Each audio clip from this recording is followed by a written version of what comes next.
नमस्कार। Vision IAS के news today के इस अंक में आप सभी का स्वागत है। इस अंक में हम आपके लिए लेकर आए हैं यूपीएससी परीक्षा की दृष्टि से महत्वपूर्ण कुछ अहम खबरें। इस अंक के साथ मैं हूं दिव्या तोमर। आइए सबसे पहले बात करते हैं इस अंक की हेडलाइंस के बारे में। इलेक्ट्रॉनिक्स और सूचना प्रौद्योगिकी मंत्रालय ने सूचना प्रौद्योगिकी मध्यवर्ती दिशा निर्देश और डिजिटल मीडिया आचार संहिता संशोधन नियम 2023 अधिसूचित किए। केंद्रीय मंत्रिमंडल ने laser interferometer gravitational wave observatory India के निर्माण को मंजूरी दी। शिक्षा मंत्रालय ने स्कूली शिक्षा के लिए राष्ट्रीय पाठ्यक्रम की रूपरेखा के मसौदे पर सुझाव आमंत्रित किए। केंद्रीय मंत्रिमंडल ने किरीट पारिक समिति की सिफारिशों के आधार पर संशोधित घरेलू गैस मूल्य निर्धारण दिशा निर्देशों को मंजूरी दी। अरुणाचल प्रदेश का देशज समुदाय इदू मिशमी राज्य में एक प्रस्तावित टाइगर रिजर्व का विरोध कर रहा है और ब्रिक्स राष्ट्र नई मुद्रा विकसित करने की दिशा में कार्य कर रहे हैं। इलेक्ट्रॉनिक्स और सूचना प्रौद्योगिकी मंत्रालय ने सूचना प्रौद्योगिकी मध्यवर्ती दिशा निर्देश और डिजिटल मीडिया आचार संहिता संशोधन नियम 2023 अधिसूचित किए। ये नियम सूचना प्रौद्योगिकी नियम 2021 में किए गए संशोधन हैं। इन संशोधनों के प्रावधानों के मुताबिक संशोधन के द्वारा ऑनलाइन गेमिंग मध्यवर्ती, ऑनलाइन गेमिंग स्व-विनियामक निकाय आदि की परिभाषाओं को शामिल किया गया है। यह मध्यवर्तियों के दायित्व ये हैं कि वे ऐसे किसी भी ऑनलाइन गेम को होस्ट, प्रकाशित या साझा नहीं करेंगे जो नुकसान पहुंचा सकता है या जिसे सत्यापित नहीं किया गया है। उन्हें यह सुनिश्चित करना होगा कि इस तरह के ऑनलाइन गेम का कोई भी विज्ञापन या सरोगेट विज्ञापन होस्ट नहीं किया जाएगा। वर्ष में कम से कम एक बार अपने उपयोगकर्ताओं को अपने नियमों और विनियमों या इनमें से किसी भी परिवर्तन के बारे में सूचित करना जरूरी है। वे केंद्र सरकार के किसी भी परिवर्तन के बारे में नकली, गलत या भ्रामक सूचनाएं प्रकाशित, साझा या होस्ट नहीं करेंगे। ऐसी सूचनाओं की पहचान अधिसूचित तथ्य जांच इकाई यानी फैक्ट चेक यूनिट करेगी। रियल मनी शामिल करने वाले ऑनलाइन गेम के संबंध में अतिरिक्त दायित्व ये भी होंगे कि स्व विनियामक निकाय ऐसे गेम के साथ सत्यापित चिन्ह प्रदर्शित करेंगे। उपयोगकर्ताओं को जमा राशि निकालने या वापस करने से संबंधित नीतियों के बारे में सूचित करना होगा। शुल्क एवं अन्य प्रशुल्क के बारे में सूचना देनी होगी। सरकार एक से ज्यादा स्व-विनियामक निकायों को अधिसूचित कर सकती है। स्व-विनियामक निकाय के पास स्वयं को इस बात से संतुष्ट करने का अधिकार होगा कि संबंधित ऑनलाइन गेम के किसी भी परिणाम पर दाव लगाना तो शामिल नहीं है। इसके अलावा ऑनलाइन गेमिंग मध्यवर्ती और गेम को नियम एवं कानून का अनुपालन करना होगा। इस नियम के 3 भाग हैं। भाग 1 नियमों की महत्वपूर्ण परिभाषाओं से संबंधित है। भाग 2 सोशल मीडिया मध्यवर्तियों के विनियमन से संबंधित है। ये इलेक्ट्रॉनिक्स और सूचना प्रौद्योगिकी मंत्रालय द्वारा प्रशासित किया जाएगा। वहीं भाग 3 में डिजिटल मीडिया और ओवर द टॉप यानी OTT प्लेटफॉर्म्स या ऑनलाइन कंटेंट क्यूरेटेड प्लेटफॉर्म्स यानी OCCPs के संबंध में आचार संहिता एवं प्रक्रिया तथा सुरक्षा उपाय प्रदान करना है। ये सूचना और प्रसारण मंत्रालय द्वारा प्रशासित किया जाएगा। केंद्रीय मंत्रिमंडल ने laser interferometer gravitational wave observatory India के निर्माण को मंजूरी दी है। लीगो इंडिया एक गुरुत्वीय तरंग डिटेक्टर है। इसे महाराष्ट्र के हिंगोली में स्थापित किया जाएगा। लीगो इंडिया का निर्माण यूएस नेशनल साइंस फाउंडेशन के साथ एक समझौता ज्ञापन के तहत परमाणु ऊर्जा विभाग तथा विज्ञान और प्रौद्योगिकी विभाग संयुक्त रूप से करेंगे। ये वेधशाला अपनी तरह की विश्व की तीसरी वेधशाला होगी। पहली 2 लीगो संयुक्त राज्य अमेरिका के लुइसियाना और वाशिंगटन में स्थित हैं। लीगो इंडिया को इन्हीं वेधशालाओं की सटीक विशेषताओं के अनुरूप बनाया जाएगा। इस तरह का चौथा डिटेक्टर जापान के कागरा में भी बनाया जाएगा। अंतरिक्ष में कहीं भी गुरुत्वीय तरंगों के स्रोत का पता लगाने के लिए विश्व के 4 डिटेक्टर्स को एक साथ संचालित करने की जरूरत है। वर्तमान में लीगो में 2 इंटरफेरोमीटर होते हैं और प्रत्येक इंटरफेरोमीटर की 4 किलोमीटर लंबी 2 भुजाएं होती हैं। ये भुजाएं L आकार में व्यवस्थित होती हैं। ये उपकरण गुरुत्वाकर्षण तरंगों का पता लगाने के लिए एंटीना के रूप में कार्य करते हैं। इसमें संतुलित उच्च शक्ति वाले लेजर,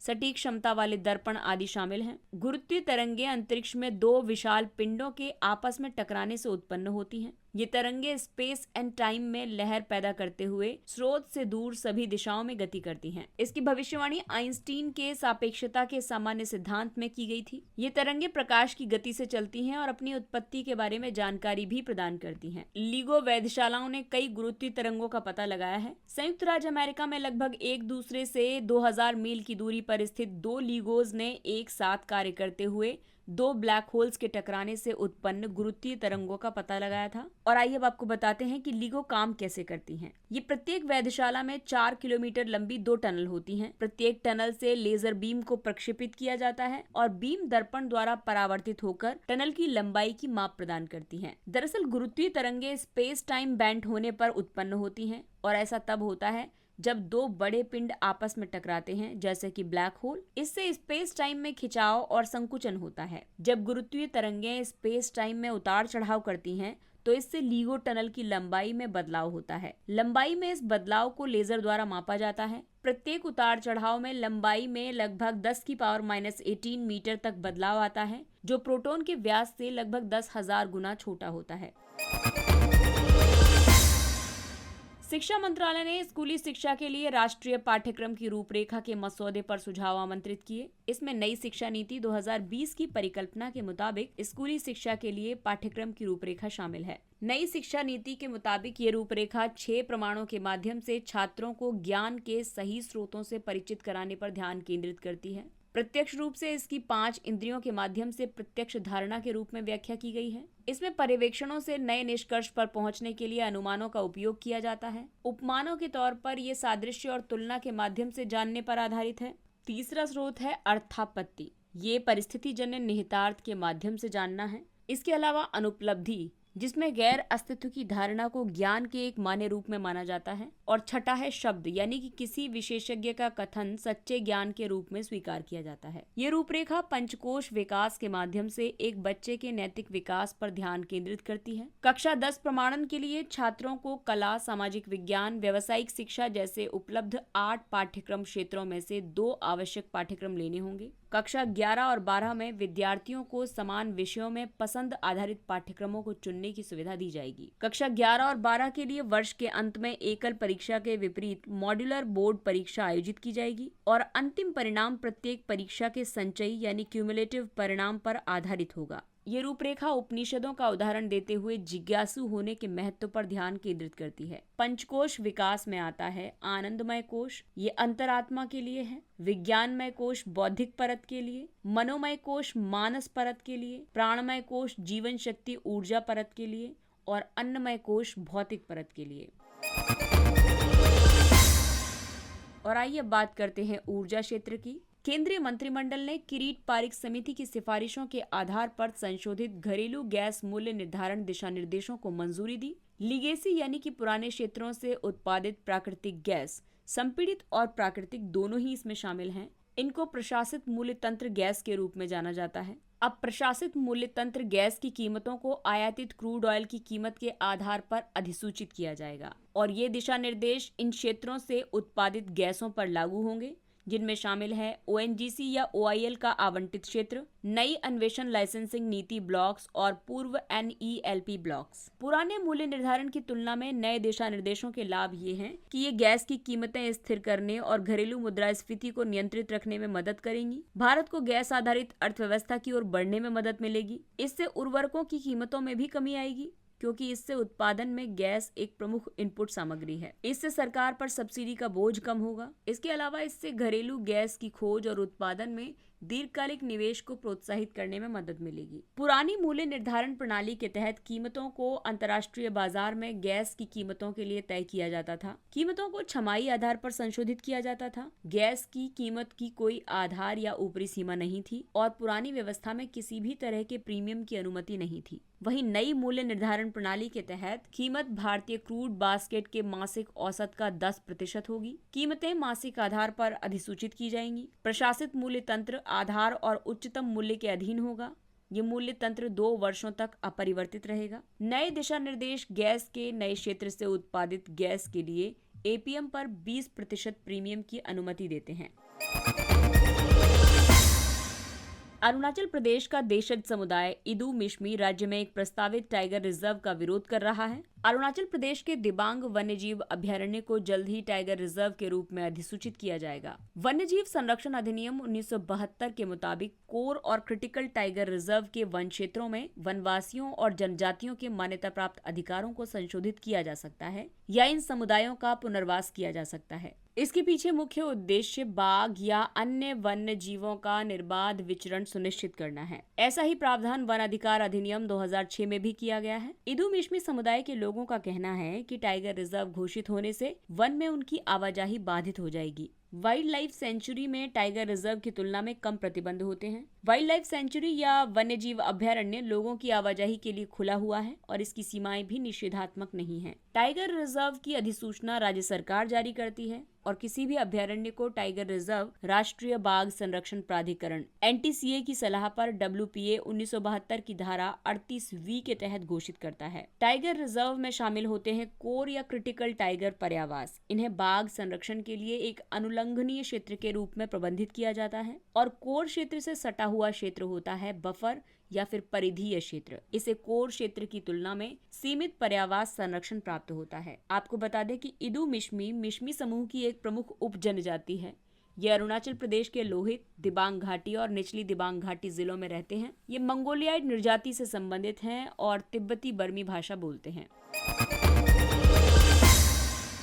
अगला टॉपिक है ब्रिक्स से संबंधित। ब्रिक्स राष्ट्रीय नई मुद्रा विकसित करने की दिशा में कार्य कर रहे हैं। प्राप्त जानकारी के अनुसार ब्रिक्स देश एक नई आरक्षित मुद्रा विकसित कर रहे हैं और इससे विडॉलरीकरण यानी डी-डॉलराइजेशन का मुद्दा सुर्खियों में आ गया है। ब्रिक्स देशों में शामिल देश हैं ब्राजील, रूस, भारत, चीन और दक्षिण अफ्रीका। डॉलर के प्रभुत्व का इतिहास की बात करें तो अमेरिकी डॉलर 1944 में दुनिया की आधिकारिक आरक्षित मुद्रा बन गई थी। ये निर्णय ब्रेटन वुड्स समझौते के अंतर्गत लिया गया था। तब से डॉलर का प्रभुत्व रहा है। इससे अमेरिका लंबे समय से आर्थिक प्रतिबंधों को विदेश नीति के लक्ष्यों को प्राप्त करने के साधन के रूप में इस्तेमाल करता रहा है। विडॉलरीकरण का मतलब है कि आर्थिक लेन देन में स्थानीय मुद्रा के उपयोग को बढ़ाने के लिए मैक्रो इकोनॉमिक और माइक्रो इकोनॉमिक नीतियों के मिश्रण को शामिल करना। साथ ही इससे डॉलरीकरण की विनिमय जोखिम संबंधी लागतों के बारे में जागरूकता भी बढ़ेगी। विडॉलरीकरण का महत्व इसलिए भी है क्योंकि ये अमेरिकी डॉलर पर अन्य देशों की निर्भरता को कम करेगा। ये मुद्रा में उतार चढ़ाव और ब्याज दरों में बदलाव के प्रति देशों की सुविधाओं को कम करेगा। यह आर्थिक स्थिरता में सुधार करेगा और वित्तीय संकट के जोखिम को कम करेगा। रुपए के अंतर्राष्ट्रीयकरण को बढ़ावा देने के लिए भारत ने कई कदम उठाए हैं, जैसे कि हाल ही में यूनाइटेड किंगडम, जर्मनी, रूस और संयुक्त अरब अमीरात सहित 18 देश भारतीय रुपए में व्यापार करने पर सहमत हुए हैं। भारतीय और रूसी बैंकों ने रुपए में व्यापार के लिए विशेष वोस्ट्रो खाते खोले हैं। हाल ही में घोषित भारत की नई विदेश व्यापार नीति 2023 रुपए में अंतर्राष्ट्रीय व्यापार को समर्थन प्रदान करेगी। वर्तमान स्थिति देखें तो अमेरिकी डॉलर का प्रभुत्व काफी ज्यादा है। लगभग 2/3 अंतर्राष्ट्रीय ऋण बाजार पर डॉलर का प्रभुत्व है। सीमा पारीय ऋण के लगभग 3/5वें हिस्से पर डॉलर का प्रभाव है, यानी कि कह सकते हैं कि 63% अंतर्राष्ट्रीय मुद्रा पर डॉलर का प्रभुत्व है।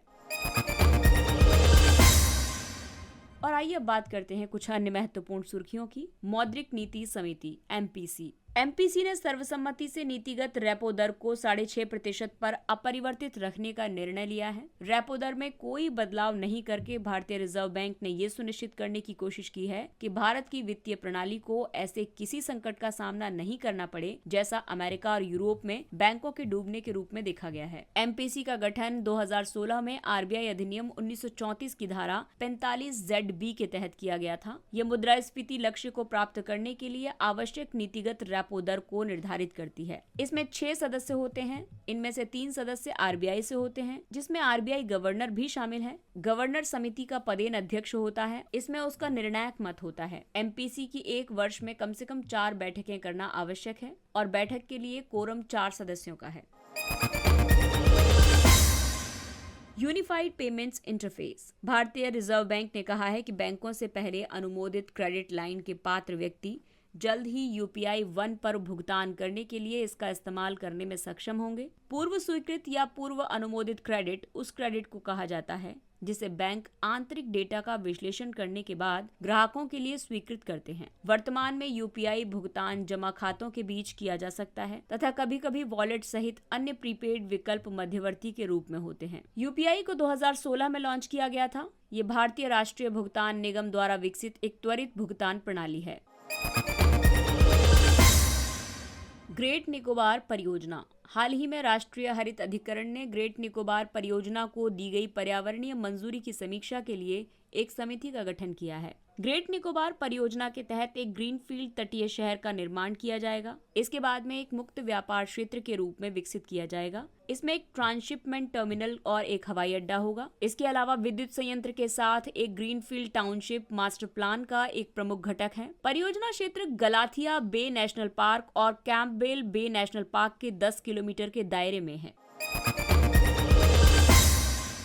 अगला टॉपिक है O3 यानी धरातलीय ओजोन। केंद्रीय प्रदूषण नियंत्रण बोर्ड के मुताबिक धरातलीय ओजोन दिल्ली के प्रमुख प्रदूषक के रूप में उभरना शुरू हो गई है। धरातलीय ओजोन को द्वितीयक प्रदूषक कहा जाता है। ये तब पैदा होती है जब दो प्राथमिक प्रदूषक सूर्य के प्रकाश और स्थिर वायु में अभिक्रिया करते हैं। ओजोन कारों, विद्युत संयंत्रों, औद्योगिक बॉयलरों, रिफाइनरियों और रासायनिक संयंत्रों आदि से उत्सर्जित होती है। ओजोन की मात्रा ज्यादा होने पर सांस लेने में कठिनाई हो सकती है, खांसी और सांस की तकलीफ हो सकती है, वनस्पति और पारिस्थितिक तंत्र को नुकसान पहुंचा सकती है। अगली खबर है भारतीय राष्ट्रीय महासागर सूचना सेवा केंद्र से। हाल ही में इनकोइस ने जलवायु परिवर्तन का अध्ययन करने के लिए बंगाल की खाड़ी में 2 गहन समुद्री ग्लाइडर तैनात किए हैं। इनकोइस की उत्पत्ति वर्ष 1999 में पृथ्वी विज्ञान मंत्रालय के तहत एक स्वायत्त निकाय के रूप में की गई थी। ये पृथ्वी प्रणाली विज्ञान संगठन की एक इकाई है। इनकोइस का मिशन समाज, उद्योग, सरकार और वैज्ञानिक समुदाय को महासागर डेटा, सूचना और सलाहकार सेवाएं प्रदान करना है। पृथ्वी विज्ञान मंत्रालय का सचिव इसका अध्यक्ष होता है और शासी परिषद के साथ एक निदेशक इसके कामकाज की देखरेख करता है। इसके अलावा अन्य महत्वपूर्ण कार्य हैं सुनामी और तूफानी लहरों के लिए एक पूर्व चेतावनी प्रणाली स्थापित करना, समुद्र सूचना और उपग्रह समुद्र विज्ञान सहित संबंधित सेवाओं के क्षेत्र में अनुसंधान को बढ़ावा देना। Whistling village Kongthong. एक सांसद ने प्रधानमंत्री के समक्ष मेघालय के कोंगथोंग गांव की विकास रिपोर्ट प्रस्तुत की है। ये भारत का एकमात्र व्हिस्लिंग गांव है। इस गांव को सांसद आदर्श ग्राम योजना के तहत गोद लिया गया था। कोंगथोंग गांव मेघालय की पूर्वी खासी पहाड़ियों में अवस्थित है। ये अपनी अनूठी परंपरा जिंगरवाई लवबी के कारण व्हिस्लिंग विलेज के रूप में लोकप्रिय है। जिंगरवाई लवबी का अर्थ है वंश की प्रथम महिला का गीत। ये एक ऐसी परंपरा है जिसके तहत एक माता अपने शिशु को जन्म के समय उसे नाम की बजाय एक धुन या लोरी से पुकारती है। कोंगथोंग लोगों का संबंध सेंग खासी जनजाति से है। ये समुदाय खासी भाषा बोलता है। लद्दाख की काष्ठ नक्काशी कला। प्रधानमंत्री ने लद्दाख की काष्ठ नक्काशी कला के लिए अपनी तरह के पहले भौगोलिक संकेतक टैग की प्रशंसा की है। लद्दाख की काष्ठ नक्काशी कला लद्दाख क्षेत्र में सौंदर्य की दृष्टि से एक जीवंत कला शैली रही है। जीआई टैग इसके निर्यात को बढ़ावा देगा और अंतर्राष्ट्रीय स्तर पर वस्तुओं का प्रचार करेगा। साथ ही ये उत्पादकों और हितधारकों के लिए आर्थिक समृद्धि लाने का भी कार्य करेगा। जीआई टैग का इस्तेमाल ऐसे उत्पादों पर किया जाता है जिनकी एक विशिष्ट भौगोलिक उत्पत्ति होती है और इसी उत्पत्ति के कारण इन उत्पादों में विशिष्ट गुण या प्रतिष्ठा होती है। वस्तुओं का भौगोलिक संकेतक पंजीकरण और संरक्षण अधिनियम 1999 जीआई के पंजीकरण और बेहतर संरक्षण का प्रावधान करता है। ये टैग 10 वर्षों के लिए वैध रहता है। और आइए अब बात करते हैं सुर्खियों में रहे व्यक्तित्व बाबू जगजीवन राम की। प्रधानमंत्री ने बाबू जगजीवन राम को उनकी जयंती पर श्रद्धांजलि अर्पित की। इनका जन्म बिहार में हुआ था। वे एक स्वतंत्रता सेनानी थे। वे अस्पृश्य यानी कि अछूत मानी जाने वाली जातियों के प्रमुख नेता थे। वर्ष 1934 में उन्होंने अखिल भारतीय रविदास महासभा और all India depressed class league की स्थापना की थी। वर्ष 1935 में वो हेमंड आयोग के सामने पेश हुए और पहली बार दलितों के लिए मतदान के अधिकार की मांग की थी। उन्होंने सविनय अवज्ञा आंदोलन, सत्याग्रह आंदोलन और भारत छोड़ो आंदोलन में भाग लिया था। बाबू जगजीवन राम साहसी और दूरदर्शी नेता थे। और इसके साथ ही अंक समाप्त होता है। विजन आईएएस की पूरी टीम को दीजिए इजाजत। नमस्कार and thank you for listening.